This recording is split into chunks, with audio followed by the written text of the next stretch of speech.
ആഹാ, ഇവിടെ വന്ന് നിൽക്കുകയാണോ? ദാ അങ്കിൾ അന്വേഷിക്കുന്നുണ്ട്. എന്താ ഹരി ഇത്? ഒന്നും വേണ്ടായിരുന്നു തോന്നുന്നു. ഇപ്പോഴും എല്ലാരും കൂടി സന്തോഷമായിട്ട് കുറച്ച് ദിവസങ്ങൾ എന്ന് ഓർമ്മിക്കാൻ രസമുള്ള കുറെ സംഭവങ്ങൾ ഇതൊക്കെയായിരുന്നു വരുമ്പോ മനസ്സില്. എന്നിട്ടിപ്പോ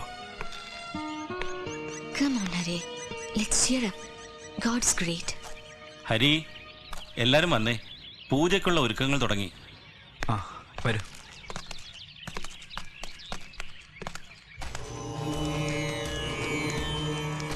സഹസ്രാര ഹും ഫട് സ്വാഹ.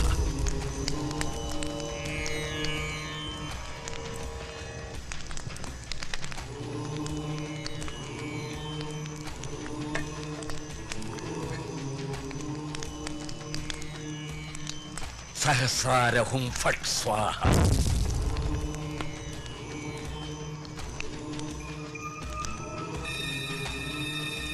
യുദ്ധത്തിന്റെ ആരംഭമായി. ശത്രു ശക്തിയാണ്, അതീന്ദ്രിയ ശക്തി. അതുകൊണ്ട് സാധാരണ യുദ്ധ നിയമങ്ങൾ അപ്രസക്തം. ആക്രമണമാണ് ഏറ്റവും മികച്ച പ്രതിരോധം എന്ന് പറയാറുണ്ട്. പക്ഷേ ശത്രു എവിടെ ഒളിഞ്ഞു ചാരായം മാറ്റി തുടങ്ങിയ സാറേ ആയുധ പ്രയോഗം. അതിനാൽ പ്രതിരോധത്തിൽ ഊന്നിയുള്ള ആക്രമണ ശൈലിയാണ് ഇവിടെ വേണ്ടത്. അതിന്റെ സന്നാഹമാണിത്. വീണ്ടും തളയ്ക്കപ്പെടും, അല്ലെങ്കിൽ എന്നേക്കുമായി നശിപ്പിക്കപ്പെടുമെന്നറിയുമ്പോൾ നീലി സർവശക്തിയോടും കൂടി ആഞ്ഞടിക്കും. അതിനെ നേരിടാൻ എല്ലാവരും സജ്ജരായിരിക്കണം. അപൂർവ ശക്തിയുള്ള മന്ത്രത്തകിടുകൾ ഉൾക്കൊള്ളുന്നതാണ് ഈ രക്ഷായന്ത്രം.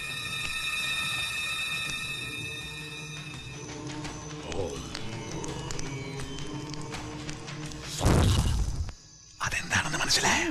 പൊട്ടാസ്യം സയനൈഡ് എറിഞ്ഞാ കത്തും. അത് കഴിച്ച ചത്തുവോ? ഒന്നും പറ്റില്ല, നല്ല ടേസ്റ്റാ. എന്നാലും വല്ലാത്ത പരിപാടി ഉണ്ട് സാറേ. ഒരു പണിയുണ്ട്, വാ. ഇതൊക്കെ ഒരു തരം നമ്പറാ. രാജകുടുംബക്കാരല്ലേ, കൈ കാശുണ്ടല്ലോ. അത് അടിച്ചു മാറ്റാനുള്ള പൂജാരികളുടെ നമ്പറും. എന്ന് നമുക്കും കൂടെ കൂടെയല്ലേ സാറേ? താൻ ഇത്ര ചീപ്പായിട്ട് സംസാരിക്കരുത്. രാജകുടുംബത്തെക്കാൾ വലുതാണ് അബ്കാരി കുടുംബം. കൊല്ലപ്പെട്ടതിൽ ഒരുത്തൻ അബ്കാരി കുടുംബത്തിലേതാണ്. അത് താൻ മറന്നു? എനിക്ക് ഓർമ്മയുണ്ട് സാർ. ഉണ്ടല്ലേ? നമുക്കങ്ങോട്ട് ചരിയാം, വല്ലതും തടയും. സാറിന്റെ ഒരു ബുദ്ധി. എടോ, അബ്കാരികൾ മുഴുവൻ ആധ്യാത്മികതയിലേക്ക് നീങ്ങിക്കൊണ്ടിരിക്കുകയാണ്. അവർ സന്യാസികളാണ്, യഥാർത്ഥ സന്യാസികൾ. അപ്പൊ ഈ കാട്ടിലൊന്നും അബ്കാരികളെ കണ്ടില്ല സാർ. അതെന്താ? അല്ല സാറി സന്യാസം എന്ന് പറഞ്ഞിട്ട്. എടോ, അബ്കാരികളുടെ സന്യാസം ഷാപ്പില. ലക്ഷക്കണക്കിന് സാധാരണക്കാരുടെ ദുഃഖം മറക്കാൻ സഹായിക്കുന്നവരാണ് യഥാർത്ഥ സന്യാസി, അതായത് അബ്കാരി. ഇപ്പൊ എനിക്ക് എല്ലാം മനസ്സിലായി സാർ. ആ കോൺസ്റ്റബിൾസ് ഒക്കെ അവിടെ? സാറേ, അവര് കൊട്ടാരം നിരീക്ഷിച്ചോണ്ട് നിൽക്കുക. നിരീക്ഷിച്ചോണ്ട് നിൽക്കേ? പോയി റോന്ത് കിട്ടാ പറയണോ? സാർ, ഈ രാത്രി എവിടെയാ സാറേ ഓന്തിനെ കിട്ടുക? ഓന്തല്ലോ റോന്ത്. ഏത് കോന്തനയാള്? താനെന്താ പോണില്ലേ? സാറേ, ഒരു കാര്യം പറഞ്ഞ ഓവർടേക്കിംഗ് ആവോ? എന്താണ്? പേഴ്സണലാണ്. പറ. സാറേ, യക്ഷിന്നും പറഞ്ഞ് ഒരു നാടൻ സാധനം ഇവിടേക്ക് കിടന്ന് കറങ്ങുന്നുണ്ട്. അതാ കോട്ടപ്പുറം ജാനകിയായിരിക്കും. അല്ല സാറേ, പുതിയതാണ്, ന്യൂ. പുതിയത്? സത്യമാണ് സാർ. മിനിഞ്ഞാന്ന് രാത്രി ആ ബസ് സ്റ്റോപ്പിൽ നിൽക്കണം ഞാൻ കണ്ടു സാർ. എന്നിട്ട് താനെന്താ എന്നോട് പറയാതിരുന്ന? മിനിഞ്ഞാന്ന് പിന്നെ ലക്ഷ്മിക്കുട്ടി. ആളെങ്ങനെ ഉണ്ട്? അടിപൊളിയാണ് സാർ, നല്ല നെടുവിരിയൻ. അപ്പൊ ഇനി അവളെ കണ്ടാലേ കസ്റ്റഡിയിലെടുത്ത് ലോക്കപ്പിലേക്ക് കൊണ്ടു. ക്വസ്റ്റ്യൻ ചെയ്യണോ സാർ? ഓവർടേക്കിംഗ് വേണ്ട.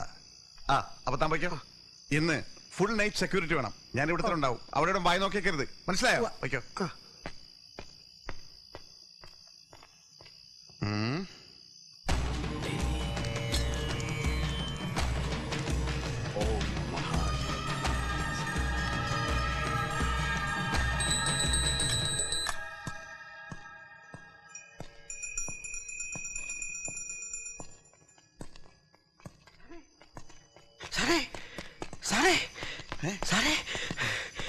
എന്തായാലും ഞാൻ പറഞ്ഞ സാധനം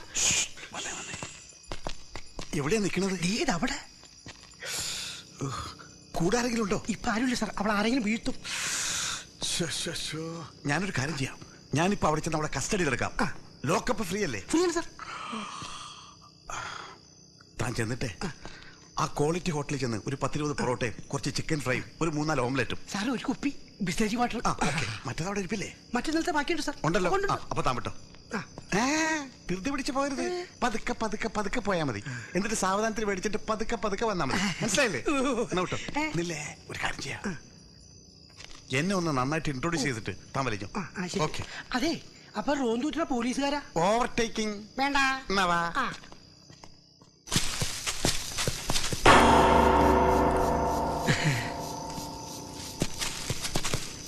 എടോ, താൻ എങ്ങനെ അവളെ മുട്ടി? അവളെ എന്നെ കണ്ടപ്പോഴേ കണ്ണടിച്ച് കാണിച്ചു. അപ്പൊ എനിക്ക് മനസ്സിലായി സാധനം മറ്റാണെന്ന്. താൻ ഇതെങ്ങനെ അവതരിപ്പിച്ചു? ഞാൻ ചോദിച്ചു എന്താണ് ഈ റോട്ടിലേക്കുമെന്ന്. അപ്പൊ അവള് പറയാണ് എന്നെ ഇഷ്ടമായി, ഞാനും കൂടെ വരട്ടേന്ന്. ഞാൻ പറഞ്ഞു നിനക്ക് പറ്റി സാറ് എന്റെ കൂടെ ഉണ്ടെന്ന്. എന്തൊരു ബുദ്ധിയാണ് നിനക്ക്. ഏതായാലും നീ അവളൊന്ന് വിളിക്ക്.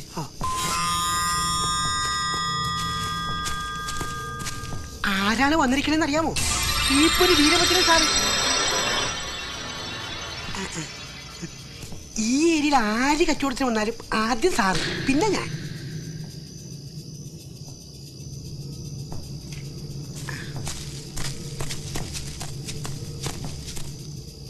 അവള് കാശ് വല്ലതും ചോദിക്കോ? ഫ്രീ ആണ്. കാശ് ചോദിച്ചാൽ അടിച്ചോളൂ. ഷേപ്പ് വേണ്ട, ഉടക്കണ്ട. വാ, സാറ് ധൈര്യമായിട്ടില്ലേ, ഞാനില്ലേ കൂടെ. പേടിക്കണ്ട, ചെകുത്താനൊന്നുമല്ല, ഞാനും മനുഷ്യനാ. നാണിച്ച് നിൽക്കാണ്. ഇപ്പോഴേ ഇങ്ങനെ നാണിക്കാൻ തുടങ്ങിയാലോ? സാറേ, ഇനി സമയം കളയണ്ട. ഞാൻ പോയി പൊറോട്ട അടിച്ചെടുത്തോണ്ട് വരാം. സാറ് വിളിച്ചോണ്ട് പോകും.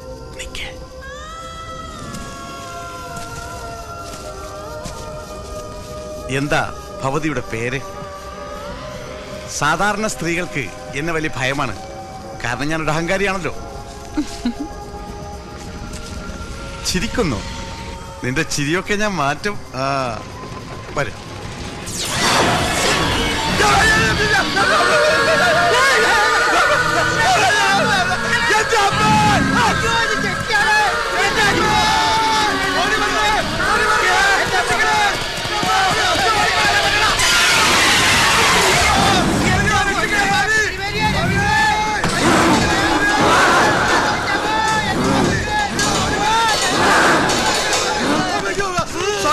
രക്ഷിക്കണം സ്വാമി, ഞാൻ അവിടെ പുറത്തുപോയി അറിയാതെ ചെയ്തു പോയി തെറ്റാണ് സ്വാമി, ക്ഷമിക്കണം സ്വാമി.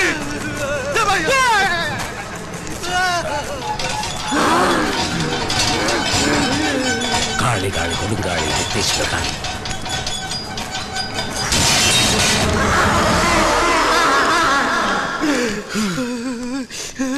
അകത്ത് വരൂ, ഇരിക്കൂ. വണക്കം. കണ്ടു അല്ലേ? അതെ, ഫുൾ മേക്കപ്പിൽ. പറയത്തക്ക ഭംഗിയൊന്നുമില്ല. മനസ്സിലായി. ക്ഷമിക്കണം സ്വാമി, ഒരബദ്ധം പറ്റിപ്പോയി, രക്ഷിക്കണം. അതെ, അബദ്ധം പറ്റി. നിങ്ങൾക്കല്ല, അവൾക്ക്. അവൾ ആരാണെന്ന് എനിക്കറിയാം. എനിക്ക് മാത്രമേ അറിയൂ. ഇപ്പൊ എനിക്കും അറിയാം. നമസ്കാരം. വലത് കൈയിൽ ധരിച്ചോളൂ. ഒന്ന് അയാൾക്കും കൊടുത്തേ.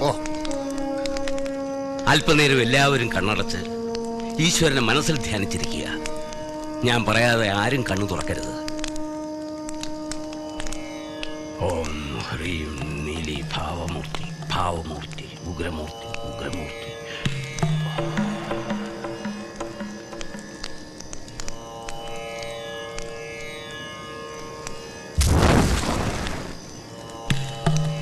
ഓം ഹ്രീം പരസ്പര പരസ്പര ഘോര ഘോര തലരൂ പ്രചട പ്രചട പ്രചട പ്രചട.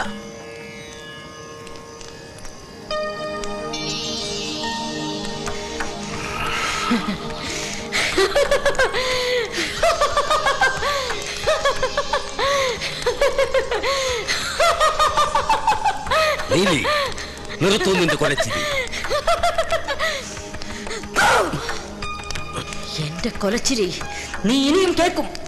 ഇല്ല, അതിനു മുമ്പ് നിന്നെ ഞാൻ. എന്നെ നശിപ്പിക്കാൻ നിനക്കാവില്ല. എന്നെ വെട്ടിനുറുക്കിയ ആ ക്ഷത്രിയന് കൂട്ടുനിൽക്കുന്ന നീ നീചനാണ്, നീചൻ. നിന്നെയും ഞാൻ കൊല്ലും. നിന്റെ രക്തദാഹം ഇനിയും അടങ്ങിയില്ലേ?